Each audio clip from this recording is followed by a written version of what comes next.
Hey everybody, Mike DiDonato here from Fiamma Canada, and today we're going to be doing a milk system clean on the all-new Jura E6.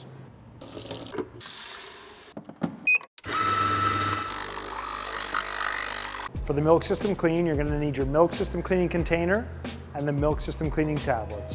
Your machine's going to ask you to do a milk system clean after you make any milk drink.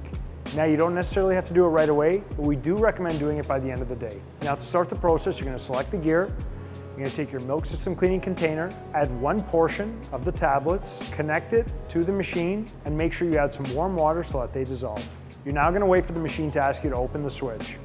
Once you do that, the machine will then draw the solution with the tablets through the foamer, clean it, and put it in a separate chamber. Once that process is complete, you're going to disconnect your tube, bring it to the sink, rinse the container, add fresh water, and reconnect it. It will ask you to open the tap again.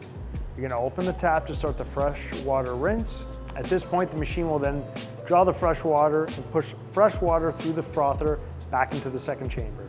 And once that's complete, it'll say close tap, and you close tap again. Once that's done, you're finished. Thank you guys for watching. Check out our Instagram at Fiamma_Canada for some cool and fun content, and our website, fiamma.ca, for all your maintenance product needs.